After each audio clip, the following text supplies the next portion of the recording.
մեր ժողովրդի ականջներին ստերը փաթաթում են, որ եթե մենք գնանք դեպի Եվրոպա եւ մտնենք Եվրոխորհուրդ, որտեղ մեզ 100%-ով չեն սպասում, մեր երկրի գործերը կտրուկ կլավանա։ Կլուծվի անվտանգության հարցերը, Եվրոպան այսօր չի կարող իր անվտանգության հարցերը լուծի, որ մնաց լուծի մեր հարցերը։ Տնտեսությունը կաճի, առանց վիզայի կգնանք Եվրոպա հերթական սուտ։ Ես ուզում եմ բերեմ ձեզ տնտեսական հզոր երկիր Ֆրանսիայի այսօրվա տնտեսական վիճակը։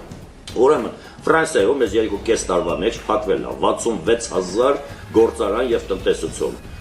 Դա ուրեմն ժողովուրդ ջան 28%-ով ավել է, քան փակվել է տնտեսական ճգնաժամային 2008-2010 թվերին։ Ուրեմն Ֆրանսիան այսօր ունի 3 տրիլիոն եվրո պարտք եւ Ֆրանսիայի վարկային ռեյտինգը իջացված է ամենացածր մակարդակին, այսինքն պետությունը չի կարող վարկ վեկալի, որ սպասարկի այդ պարտքը, այսինքն երկիրը կայնած է դեֆոլտի շեմին։